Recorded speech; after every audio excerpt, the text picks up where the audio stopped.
असली तूफान अब आएगा। मकर राशिफल सितंबर के 7 गुप्त मोहरे जीवन में लाएंगे भूचाल। लंका के अशोक वाटिका का वो दृश्य याद कीजिए, जहां माता सीता रावण की कैद में थी। समय बीतता जा रहा था, विश्वास भी अब डगमगाने लगा था। मन में यही सवाल उठ रहा था, क्या श्री राम सचमुच आएंगे भी, या फिर यही इस कैद में जीवन समाप्त हो जाएगा। और तभी उस अंधकार में प्रकाश की किरण बनकर प्रकट होते हैं हनुमान जी महाराज। लेकिन सोचिए मित्रों, मां सीता के मन में भी कितना संशय रहा होगा। उन्होंने सोचा, यह कौन है? कहीं रावण का भेजा हुआ कोई दैत्य तो नहीं? लेकिन जब हनुमान जी कह देते हैं, रामदूत मैं मां जानकी सत्य शपथ करुणा निधान की, तो उस पल मां सीता का टूट चुका विश्वास फिर से जुड़ जाता है। इसके बाद हनुमान जी जाते हैं, श्री राम को संपूर्ण समाचार सुनाते हैं और श्री राम वानर सेना सहित लंका पर आक्रमण करते हैं। रावण की ईंट से ईंट बजा देते और माता सीता को ससम्मान वापस अयोध्या ले आते हैं। और मकर राशि वालों, यही संदेश जीवन पर भी लागू होता है। जब हमें लगता है कि सब कुछ खत्म हो गया है, हर ओर अंधेरा है, कोई रास्ता नहीं बचा है, उसी क्षण असली खेल की शुरुआत होती है। और दोस्तों, ठीक वैसा ही समय अब सितंबर के महीने में आने वाला है। यह महीना हमें कुछ ऐसे विशेष मोहरे देने वाला है जो हमारे जीवन की दिशा को पूरी तरह से बदल देंगे। इन मोहरों के कारण न सिर्फ सितंबर श्रेष्ठ साबित होगा, बल्कि आने वाले दिन भी एक नई चमक लेकर आएंगे। सबसे पहले इन 7 में से 4 ग्रह साफ दिखाई देते हैं, सूर्य, बुध, मंगल और शुक्राचार्य। जबकि शेष 3 ग्रह ऐसे हैं जो भले ही मौन हैं, लेकिन उनका प्रभाव गहरा है। यही 7 मोहरे इस सितंबर को अविस्मरणीय बनाने वाले हैं। तो आइए मित्रों, शुरू करते हैं मकर राशि की 7 मोहरों की सच होने वाली बड़ी भविष्यवाणी।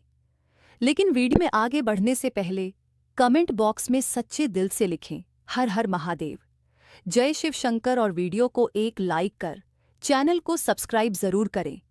सबसे पहले बात करते हैं सूर्य ग्रहण के उस प्रभाव की जो इस समय मकर राशि के जातकों के अष्टम भाव पर सक्रिय है। सूर्य अपनी ही राशि पर होते हुए भी जब छाया ग्रह केतु के साथ आते हैं तो एक ग्रहण योग बनता है। देखने में तो यह स्थिति साम्राज्य जैसी लगती है, मानो व्यक्ति को सब कुछ मिल गया हो। लेकिन सवाल यही है कि आखिर उस वैभव का क्या महत्व जिस पर ग्रहण की छाया पड़ जाए। यही कारण है कि मकर राशि वाले इस समय तक वह संतोष, वह सच्ची खुशी महसूस नहीं कर पाए हैं। लेकिन यही कहानी यहाँ खत्म नहीं होती, क्योंकि जैसे ही 16 सितंबर का दिन आता है, एक बड़ा परिवर्तन घटित होता है। सूर्य केतु की गिरफ्त से बाहर निकलकर सीधे आपके भाग्य भाव में प्रवेश करते हैं और यहीं पर मिलते हैं। उन्हें बुधदेव मंगल तो पहले ही यहाँ से विदा हो चुके होंगे और 16 तारीख को बुध भी इस स्थान पर पहुंच जाएंगे। परिणाम यहाँ बनता है वह अद्भुत बुधादित्य योग। और जब यह योग भाग्य स्थान पर बने तो समझ लीजिए, आपके जीवन की रफ्तार को भाग्य का भरपूर साथ मिलने वाला है। जो काम अब तक बार बार रुक रहे थे, जिनमें हर बार कोई ना कोई बाधा आ रही थी, अब वहां तेजी से सफलता मिलने लगेगी। मानो कोई अदृश्य शक्ति आपके कदमों को आगे बढ़ाने लगे। अब आते हैं तीसरे मोहरे की ओर, मंगल। अभी तक मंगल आपके भाग्य भाव में तो थे, लेकिन अपने प्रबल शत्रु बुध की राशि यानी कन्या में विराजमान थे। और यही कारण था कि भाग्य से मिले अवसरों में पूरी तरह सफलता नहीं मिल रही थी। लेकिन 13 सितंबर को मंगल का एक और बड़ा गोचर होता है। वे नवम भाव छोड़कर सीधे प्रवेश कर जाते हैं दशम भाव में, जिसे कर्म क्षेत्र कहा जाता है। यानी अब मंगल आपको उस शक्ति के साथ खड़ा करेंगे जहां आप अपने करियर की चुनौतियों से भिड़ेंगे और धीरे धीरे विजय भी पाएंगे। मंगल का दशम भाव में होना कार्य क्षेत्र में आपकी ऊर्जा को दोगुना कर देगा। शत्रु चाहे कितने ही प्रबल हो, लेकिन अब वे आपके सामने टिक नहीं पाएंगे। इतना ही नहीं, मंगल के पास इस समय चतुर्थ भाव की दृष्टि भी है, और चतुर्थ भाव का सीधा संबंध है भूमि, संपत्ति और घर परिवार से। इसलिए इस अवधि में प्रॉपर्टी संबंधी कोई डील फाइनल हो सकती है। अगर आप जमीन जायदाद के किसी काम में अटके हुए थे तो अब उसमें प्रगति होगी। और सबसे खास बात यह है कि मंगल इस समय आपके लाभ भाव के भी स्वामी है, यानी आपके कर्म का सीधा असर अब आपकी आय और लाभ में परिवर्तित होकर सामने आएगा। सरल शब्दों में कहें तो आपके परिश्रम की कमाई अब वास्तविक रूप से आपके हाथ में आएगी।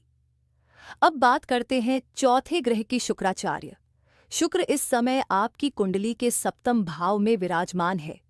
सप्तम भाव यानी जीवन साथी, व्यापारिक साझेदारी और रिश्तों का घर।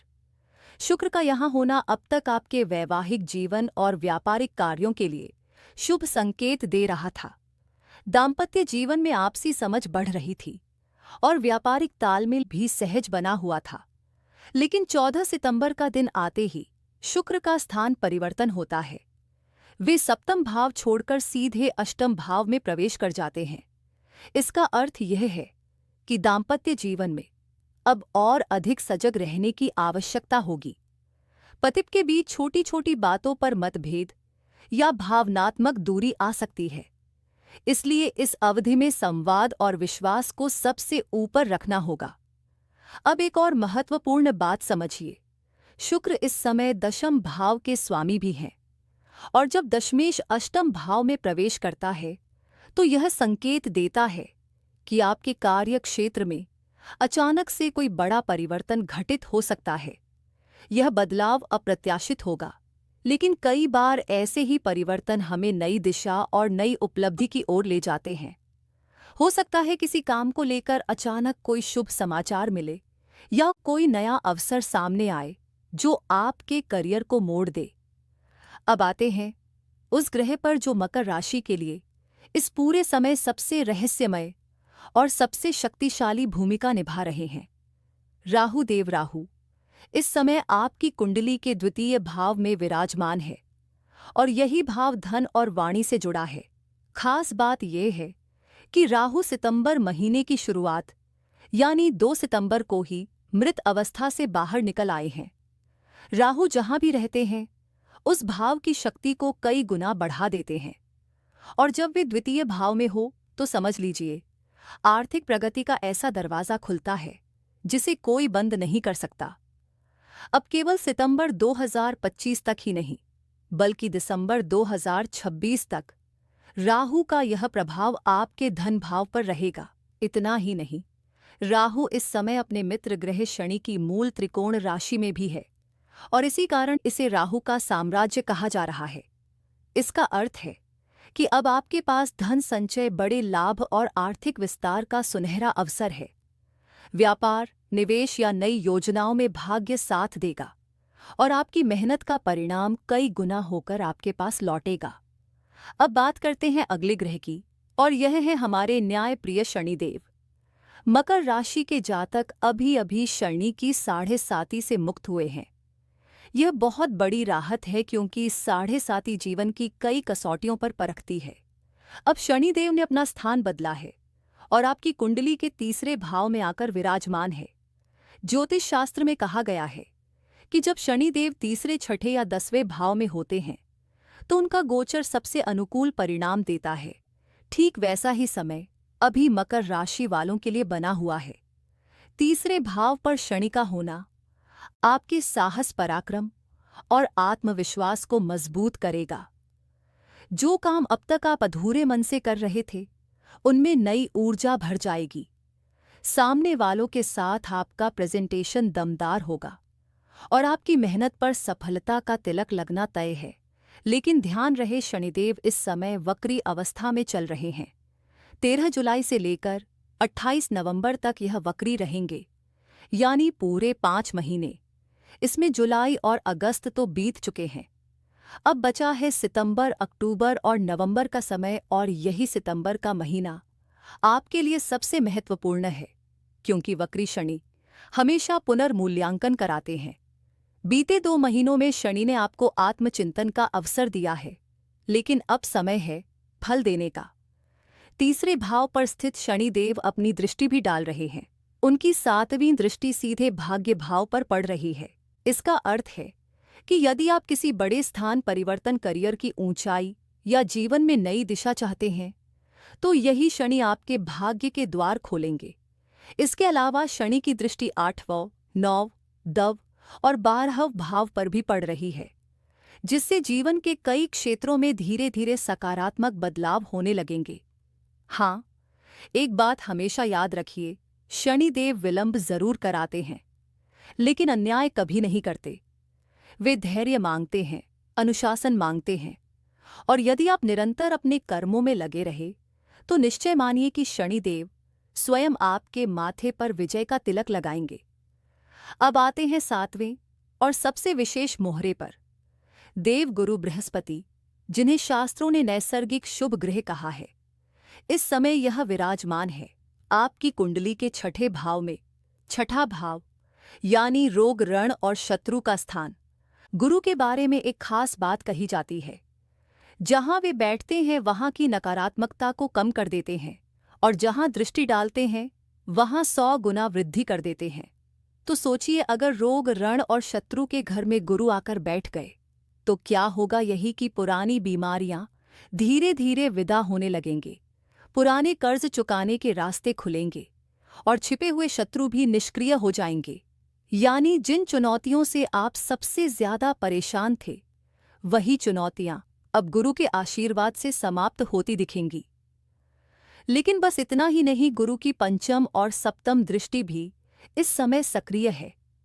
उनकी दृष्टि पड़ रही है कर्म क्षेत्र पर, मतलब करियर में रुकावटें हटेंगी, काम में स्थिरता आएगी और आपके प्रयास समाज में मान सम्मान दिलाएंगे।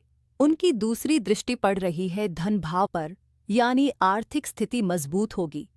पैसा सिर्फ आएगा ही नहीं, बल्कि टिकेगा भी। इसके अलावा बृहस्पति का इस समय पुनर्वसु नक्षत्र में प्रवेश होना मानो इनकी शक्ति को कई गुना बढ़ा देता है।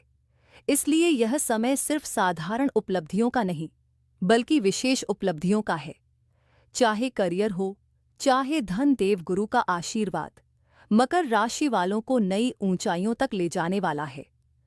तो दोस्तों, यही था 7वां मोहरा देव गुरु बृहस्पति। आशा करता हूं आपने इस रहस्य को समझा होगा। अगर मेरे समझाने का तरीका आपको सार्थक लगा हो तो इस वीडियो को अपना प्यार जरूर दीजिएगा। लाइक और कमेंट कभी मत भूलिएगा। धन्यवाद।